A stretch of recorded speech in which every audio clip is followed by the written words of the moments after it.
Hi friends, welcome to my channel stylish సురాగా vlogs. ఎలా ఉన్నారు ఫ్రెండ్స్? అందరు బాగున్నారా? అందరూ బాగుండాలి, అందులో మీరు మేము మనమందరం ఉండాలి అని ప్రతి క్షణం ఆ పరమశివుణ్ణి, నా ఇష్ట దైవం అయినటువంటి ఆ శివయ్యని ప్రతి క్షణం వేడుకుంటాను ఫ్రెండ్స్. నేనైతే ఈ క్రొత్త సంవత్సరం ఏదో ఒక చేంజ్, మార్పు అనేది ఏదైనా సరే మనం తీసుకునే నిర్ణయాలను బట్టి, మనం తీసుకునే ఆలోచనలను బట్టే ఉంటుంది.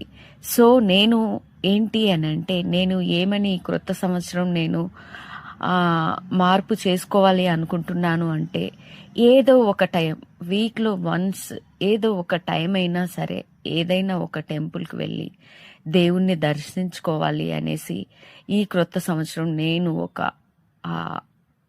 ఒక ఆలోచన అయితే పెట్టుకున్నాను. ఎందుకు అనంటే, సంవత్సరాలు వస్తూ ఉంటాయి, పోతూ ఉంటాయి. నిజంగా ఫ్రెండ్స్, ఒక్కొక్క సంవత్సరం పోతుంది అని అంటే, క్రొత్త సంవత్సరం వచ్చింది అని అంటే, అబ్బా క్రొత్త సంవత్సరం వచ్చింది అనేసి ఒక క్షణం, ఒక గంట, ఒక 2 గంటలు ఆ రోజు వరకు సంతోషంగా ఉంటాం. కానీ ఒక క్షణం ఆలోచించి చూస్తే మన జీవితంలో ఒక సంవత్సరం అనేది తగ్గిపోతుంది అనేది ఆలోచించాలి. నేనైతే అలానే ఆలోచిస్తాను ఫ్రెండ్స్. నాకు ఉన్న ఈ జీవితంలో, నాకు భగవంతుడు ఇచ్చిన ఈ సమయంలో నా నుంచి ఒక సంవత్సరం తగ్గిపోతుంది అని ఆలోచిస్తూ ఉంటాను.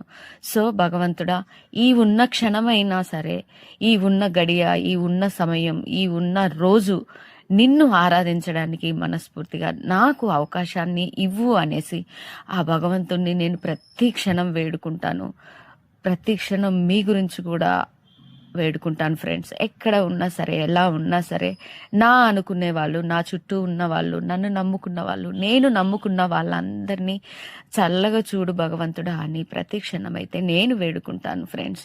ఎందుకు అనంటే, మనకు ఆ భగవంతుడు ప్రతిరోజు ఇస్తున్నాడు అని అంటే, ఆయన మహిమ లేనిదే మనకు ఈ రోజు అంటూ ఉండదు. ఏమంటారు ఫ్రెండ్స్? నిజమే కదా. ఆయన మహిమ లేకుండా మనం ఈ ప్రపంచాన్ని చూడలేము. ఆయన శక్తి లేకుండా మనము ఉండలేము. సో నేను ఆలోచించే నిర్ణయం అయితే ఇది, నేను ఆలోచించిందైతే ఇది. ఉన్న క్షణం ఏది అయినా సరే నాది, ఈ రోజు ఈ టైం ఉంది అని అంటే ఆ భగవంతుడికి అర్పితమని నేను అనుకుంటున్నాను. నేను ఇక్కడ భీమలింగేశ్వర ఆలయంకి వెళ్ళాను.